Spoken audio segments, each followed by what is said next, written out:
नमस्कार, स्वागत है आपका इंडिया न्यूज पर। मैं हूं आपके साथ स्वाति सिंह। इजराइल और हमास के बीच शुरू हुए युद्ध में दोनों पक्षों के 1100 से ज्यादा लोगों के मारे जाने की खबर है। बीते शनिवार को हमास के हमले के बाद इजराइल ने भी युद्ध की घोषणा कर दी। इजराइल ने हमास को नेस्तनाबूद करने की घोषणा की है, जबकि हमास ने दशकों पहले दुनिया के नक्शे से इजराइल का नामो निशान मिटा देने की कसम खा रखी है। संघर्ष में एक तरफ है इजराइल की सेना और दूसरी तरफ है आतंकी संगठन हमास, जो फिलिस्तीन के पक्ष में है। इस संघर्ष को लेकर दुनिया के देश भी अलग अलग गुटों में बंट गए हैं। खून से सना है दशकों पुराना इतिहास जो छुपा नहीं है। जी हाँ, इजराइल और फिलिस्तीन के बीच इस संघर्ष की शुरुआत प्रथम विश्व युद्ध के समय में हुई थी। ओटोमान यानी कि उस्मानी साम्राज्य की हार के बाद ब्रिटेन ने फिलिस्तीन पर कब्जा हासिल कर लिया। फिलिस्तीन में यहूदी अल्पसंख्यक थे, जबकि अरब बहुसंख्यक थे।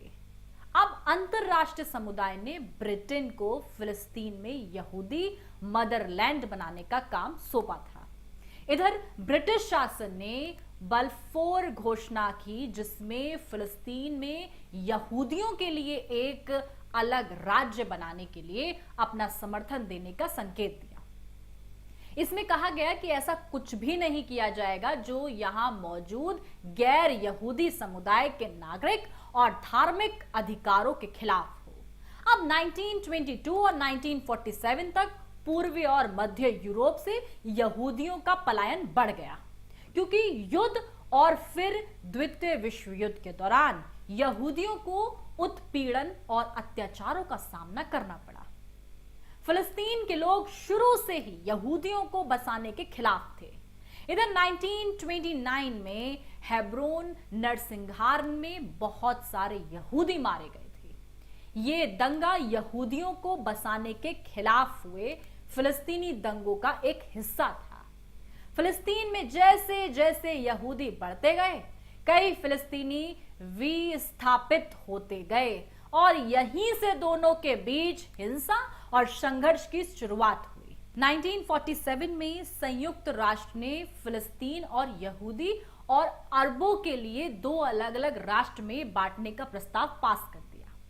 यहूदी नेतृत्व ने इस पर हामी भरी, लेकिन अरब पक्ष ने इसे अस्वीकार कर दिया।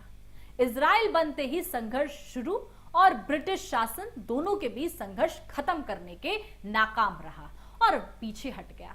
इधर यहूदी नेतृत्व ने इजराइल की स्थापना की घोषणा कर दी। उधर संयुक्त राष्ट्र महासभा UNGA ने तत्कालीन फिलिस्तीन को स्वतंत्र अरब और यहूदी राज्यों के विभाजित करने का जो प्रस्ताव पारित किया, उसे अरब नेताओं ने खारिज कर दिया था। 14 मई 1948 को यहूदी नेतृत्व ने एक नए राष्ट्र की स्थापना की घोषणा कर दी और इस तरह इजराइल अस्तित्व में आया।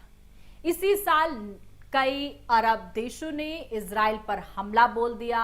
इस लड़ाई में फिलिस्तीनी लड़ाकों ने बढ़ चढ़कर हिस्सा लिया। इस जंग में यहूदी भारी पड़े और इजरायली सुरक्षा बलों ने 7.5 लाख फिलिस्तीनियों को इलाके से खदेड़ दिया और उन्हें पड़ोसी देशों में शरण लेने को मजबूर होना पड़ा। युद्ध अगले साल शांत हुआ और संयुक्त राष्ट्र की ओर से आवंटित क्षेत्र का ज्यादातर हिस्सा फिलिस्तीनियों ने गंवा दिया। इजराइल ने यहूदियों ने इसे स्वतंत्रता संग्राम कहा, जबकि फिलिस्तीनियों ने इसे द कैटास्ट्रोफ या फिर अल नकबा तबाही कहा। अब सवाल है कि संघर्ष के केंद्र में यरूशलेम क्यों? 1948 की जंग में फिलिस्तीन का काफी सारा हिस्सा इजराइल के कब्जे में आ चुका था। 1949 में एक आर्मी स्ट्राइक लाइन खींची गई, जिसमें फिलिस्तीन के दो क्षेत्र बने, वेस्ट बैंक और गाजा। गाजा को गाजा पट्टी भी कहा जाता है और यहाँ करीब 20 लाख फिलिस्तीनी रहते हैं। वहीं वेस्ट बैंक इजराइल के पूर्व में स्थित है, जहां करीब 30 लाख फिलिस्तीनी रहते हैं। इसमें से ज्यादातर मुस्लिम अरब हैं। वेस्ट बैंक में कई यहूदी पवित्र स्थल है, जहां हर साल हजारों तीर्थयात्री आते हैं। यरूशलेम विवादित क्षेत्रों के केंद्र में एक है, जिसको लेकर दोनों देशों के बीच शुरू से ही ठनी हुई है। इजरायली, यहूदी और फिलिस्तीनी अरब दोनों की पहचान, संस्कृति और इतिहास यरूशलेम से जुड़ी हुई है।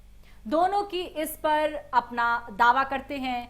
यहाँ की अल अक्सा मस्जिद, जिसे यूनेस्को की विश्व धरोहर घोषित कर रखा है, दोनों के लिए बेहद अहम और पवित्र है।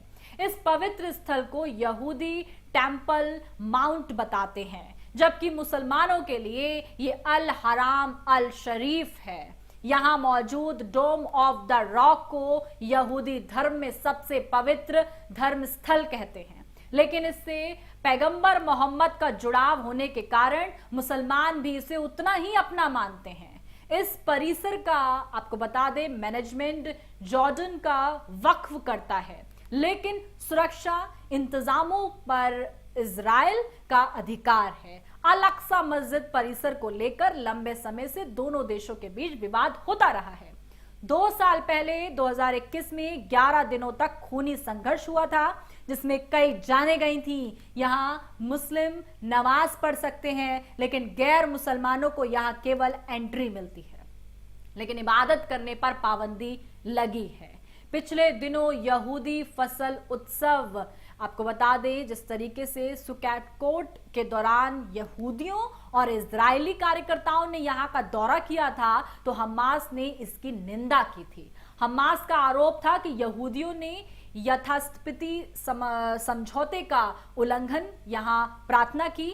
अब 2 पक्षों में बटी दुनिया, ईरान और यमन ने हमास के हमले के खुले तौर पर समर्थन किया है। वहीं दूसरी ओर Bharat, America, Britain, France, Italy, Japan जैसे देश इजराइल के समर्थन में खड़े हैं। वहीं यूरोपियन यूनियन ने भी कहा है कि इजराइल को अपनी संप्रभुता की रक्षा का अधिकार है। संयुक्त राष्ट्र, सऊदी अरब, ब्राजील और चीन ने दोनों पक्षों में से शांति की अपील की है। दक्षिण अफ्रीका, रूस और तत्काल युद्ध विराम का आह्वान किया है। वहीं तुर्की ने भी दोनों पक्षों से तनाव कम करने की अपील की है। इससे जुड़ी हर अपडेट के लिए आप हमारे साथ बने रहें, देखते रहें इंडिया न्यूज। धन्यवाद।